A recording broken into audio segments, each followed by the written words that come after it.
چھرا گھونپا ہے، یہ اختر مینگل کی جانب سے کہا گیا۔ مجھے بتائیں کہ جس جماعت کا سربراہ خود چیخ چیخ کے کہہ رہا ہے کہ ان کے لوگوں کو دباؤ میں لا کے ووٹ لیے گئے ہیں، ان ووٹوں کی کیا حیثیت رہ جاتی ہے۔ دوسری طرف ایک اہم پیش رفت سامنے آئی ہے۔ ایک تو عمران خان کی دونوں بہنیں علیمہ خان اور عظمیٰ خان کی درخواست ضمانتوں پر جو ہفتے والے دن سماعت ہونی تھی، چونکہ دونوں جو جج صاحبان تھے، ابو الاسناد ذوالقرنین بھی دہشت گردی عدالت اسلام آباد کے جج، اور ان کے ساتھ جو دوسرے جج تھے طاہر عباس سپرہ، وہ دونوں موجود نہیں تھے، اس وجہ سے بغیر کارروائی اب 22 اکتوبر کو سماعت ہوگی۔ اسلام آباد میں بھی مقدمات کی تفصیلات آ گئی ہیں، ان کے خلاف کوئی اور مقدمہ درج نہیں ہے، اور لاہور میں بھی مقدمات کی تفصیلات دے دی گئی ہیں، ان کے خلاف کوئی اور مقدمہ نہیں ہے۔ تو امید ہے کہ 22 اکتوبر کو یعنی کل ان کی ضمانت ہو جائے گی۔ دوسری طرف جو پیش رفت سامنے آئی ہے وہ chief justice Lahore high court کی جانب سے جو حکم جاری کیا گیا تھا، جس میں یہ کہا گیا تھا کہ جو مبینہ زیادتی کیس تھا اور جو مختلف تعلیمی ادارے ہیں وہاں ہراساں کرنے کے جو معاملات تھے، اس پر 3 رکنی بینچ بنا دیا ہے، اس پر بھی کل سماعت ہوگی۔ تحریری حکم نامہ بھی سامنے آ گیا ہے۔ چیف جسٹس عالیہ نیلم کی سربراہی میں جسٹس فاروق حیدر اور جسٹس علی ضیاء باجوہ وہ فل بینچ کا حصہ ہوں گے۔ چیف جسٹس کی سربراہی میں 3 رکنی فل بینچ 22 اکتوبر کو سماعت کرے گا۔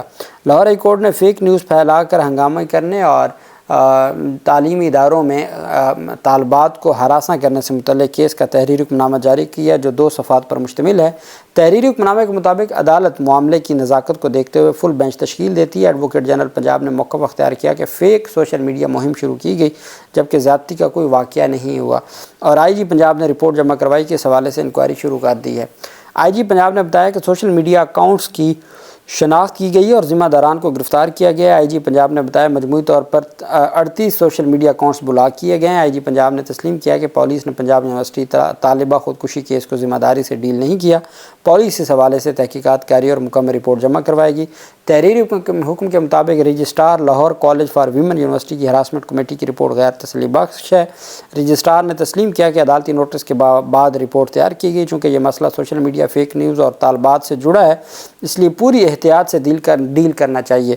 اور ساتھ عدالت کی جانب سے کہا گیا کہ تحقیقاتی ادارے کسی کو ہراساں کیے بغیر جدید ٹیکنالوجی کے ذریعے تحقیقات مکمل کریں۔ ڈی جی ایف آئی اے عدالت میں ذاتی حیثیت میں پیش ہوں، جبکہ D G F I A private college Punjab جو مبینہ کالج ہے لاہور کالج اور پنجاب یونیورسٹی کے واقعات پر سوشل میڈیا اکاؤنٹس کا جائزہ لے کر ایک رپورٹ جمع کروائیں۔ اگر ایف آئی اے نے طالب علموں سے کوئی بیان لینا ہو تو وہ بیان تعلیمی اداروں کی اتھارٹیز اور والدین کی موجودگی میں لیا جائے۔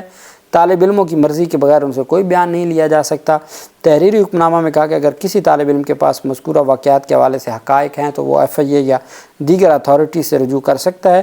ایف آئی اے اور دیگر اتھارٹیز پر لازم ہے کہ وہ طالب علموں کا بیان ریکارڈ کریں۔ یہ بات واضح کی جاتی ہے کہ کسی بھی شخص سے زبردستی بیان نہیں لیا جا سکتا۔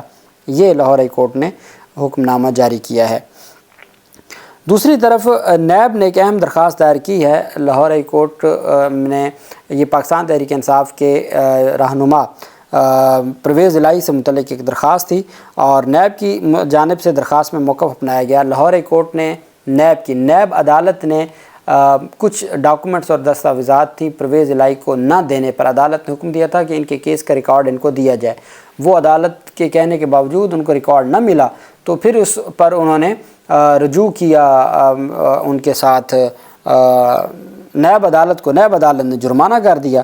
اس جرمانے پر لاہور ہائی کورٹ میں چلے گئے کہ ہمارے اوپر تو جرمانہ عائد کر دیا ہے۔ لاہور ہائی کورٹ نے 2 لاکھ روپے جرمانہ عائد کیا۔ لاہور ہائی کورٹ نے جو ہے وہ مزید ان کے اوپر جرمانہ بڑھا دیا، اور اب اس فیصلے کے خلاف وہ پہنچے ہیں سپریم کورٹ آف پاکستان میں۔ نیب کی جانب سے درخواست میں موقف اپنایا گیا کہ ملزمان کے خلاف احتساب عدالت لاہور میں ریفرنس زیر سماعت ہے۔ 19 مارچ کو دونوں ملزمان نے انکوائری کے دوران ریکارڈ کیے گئے بیانات فراہمی کی درخواستیں دائر کیں۔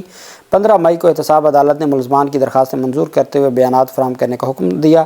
اسی طرح نیب نے 15 مئی کا احتساب عدالت کا حکم نامہ لاہور ہائی کورٹ میں چیلنج کیا۔ 21 اگست کو لاہور ہائی کورٹ نے درخواست ابتدائی مراحل میں ہی 2 لاکھ روپے جرمانے کے ساتھ مسترد کر دی۔ درخواستوں میں نیب نے کہا کہ لاہور ہائی کورٹ کی ڈویژن بینچ نے جرمانے سے متعلق قانون کی غلط تشریح کی، اور ڈویژن بینچ نے جلد بازی میں نیب پر 2 لاکھ روپے جرمانہ عائد کیا۔ نیب نے اپنی درخواست میں استدعا کی کہ ہائی کورٹ کی جانب سے عائد 2 لاکھ روپے جرمانے کی قانونیت کا جائزہ لیا جائے اور عدالت کا حکم نامہ عائد کیے گئے جرمانے کی حد تک واپس لیا جائے۔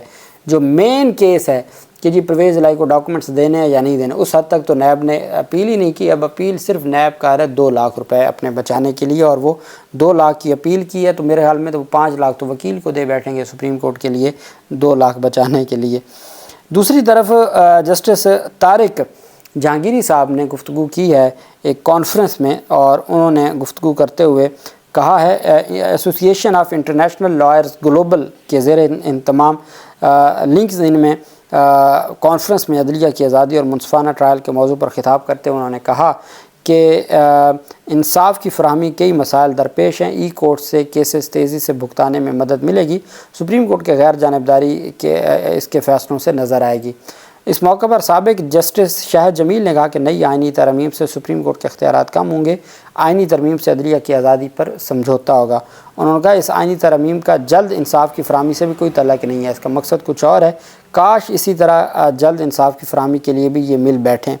طارق جہانگیری نے کہا کہ یہ سارا کچھ سابق جو جج جنہوں نے 2024 میں استعفیٰ دیا تھا، جب مظاہر نقوی اور اعجاز الحسن کے استعفے آئے تھے، تو اس سے پہلے جسٹس شاہد جمیل کا آیا تھا لاہور ہائی کورٹ کا، انہوں نے یہ کہا۔ طارق جہانگیری صاحب نے کہا کہ سپریم کورٹ کی غیر جانبداری اس کے فیصلوں سے نظر آئے گی، جج حقائق کی بنیاد پر فیصلے کرتے ہیں، سپریم کورٹ اپنی خود مختاری کے لیے کھڑی ہے، اور جلد انصاف کی فراہمی کے لیے جدید ٹیکنالوجی کا نظام بھی ضروری ہے، اور اس کے بغیر معاملات آگے نہیں بڑھ سکتے۔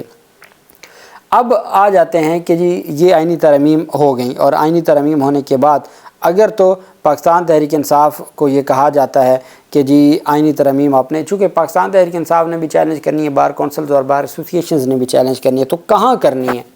حامد خان صاحب نے رات گئے اس کا جواب دے دیا ہے۔ حامد خان صاحب کہتے ہیں کہ یہ جو آئینی ترمیم ہے، چونکہ یہ آئین کے بنیادی ڈھانچے کے برعکس ہیں، اس وجہ سے یہ آئینی ترمیم پر عمل درآمد ہی نہیں ہوگا، یہ اپلائی نہیں ہوں گی، یہ اپلیکیبل ہی نہیں ہوں گی، یہ لاگو ہی نہیں ہوں گی۔ انہوں نے کہا کل ہی آپ کو سمجھ آ جائے گی جب ہم اس معاملے کے اوپر سپریم کورٹ جائیں گے۔ انہوں نے کہا ہے کہ سپریم کورٹ نہیں، ہائی کورٹس بھی اگر آئین کے بنیادی ڈھانچے کے خلاف آئینی ترمیم کی جائیں تو اس کو کالعدم قرار دے سکتی ہیں۔ اب کل پشاور ہائی کورٹ جو آج 21 اکتوبر کو آج پشاور ہائی کورٹ میں لارجر بینچ سماعت کرنے جا رہا ہے 3 رکنی، جس پر اٹارنی جنرل کو پہلے ہی نوٹس جاری کیا ہوا ہے، وہ تو تھا مسودے کی حد تک۔ اب اس کے اندر یہ کہا گیا تھا، ریزننگ دی گئی تھی جو پشاور ڈسٹرکٹ بار ایسوسی ایشن کی درخواست تھی ربا کی، کہ حضور والا جب پارلیمنٹ ہی کمپلیٹ نہیں ہے تو یہ کیسے آئینی ترمیم کر سکتے ہیں؟